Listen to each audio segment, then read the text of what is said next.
Turkey का एक clinic जिसका नाम न्यूरोमॉड्यूलेशन सेंटर है, उसने इस पाकिस्तानी पेशेंट की केस हिस्ट्री जो है वो शेयर की अपनी टिकटॉक अकाउंट पे। अच्छा जी, ये जो पाकिस्तानी पेशेंट थे ये राशा की बीमारी या पार्किंसंस डिजीज़ का शिकार थे और इनकी जो कंडीशन है उसका नाम है डिस्टोनिया। यानी कि इनके जो बॉडी के मसल्स थे वो अकड़ गए थे और इसकी वजह क्या थी कि इनके ब्रेन में डोपामीन जो थी वो बहुत ज़्यादा कम हो चुकी थी। उसकी वजह से जो है किसी भी इंसान को राशा की बीमारी हो जाती है और उसके साथ जो है ना आपको ये डिस्टोनिया या बॉडी का अकड़ जाना जो है ना वो नज़र आता है। अच्छा, इनकी ये इस हालत में आप किसी भी मरीज़ को जो कि इतना यंग हो आप देखते हो तो ज़ाहिर है अफ़सोस तो बिल्कुल होता है। लेकिन उसके साथ आप ये भी सोचते हो कि अब इस बेचारे की ज़िंदगी बिल्कुल ख़त्म हो चुकी है और अब ये शायद इसी तरह जो है घर वालों पे बोझ बना रहेगा और घर वाले बस इसकी खिदमत करते रहेंगे और इसी तरह इसकी ज़िंदगी चलती रहेगी। लेकिन अब ऐसा मुमकिन नहीं है क्योंकि अब डॉक्टर्स ने एक नया तरीका इजाद किया है जिसे आप कहते हो डीप ब्रेन स्टिमुलेशन। अच्छा जी, ये तरीक़ाकार जो है वो टर्की का ये जो न्यूरो मॉड्यूलेशन सेंटर है उन्होंने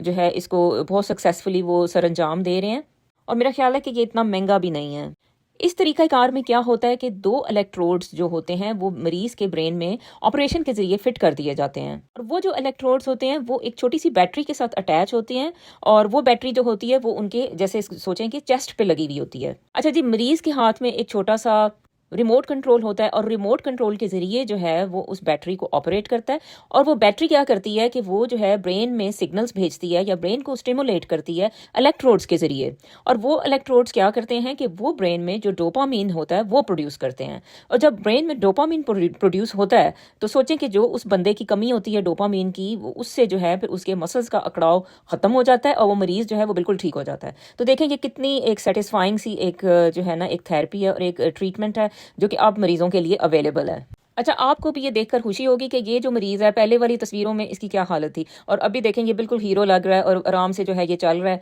और डॉक्टर्स जो है उसका मुआयना कर रहे हैं और वो भी खुश हो रहे हैं। देखें कितनी ये रेवोल्यूशनाइजिंग किसी ने ट्रीटमेंट इजाद की है और इससे जो है लोगों की ज़िंदगियाँ बदल गई हैं।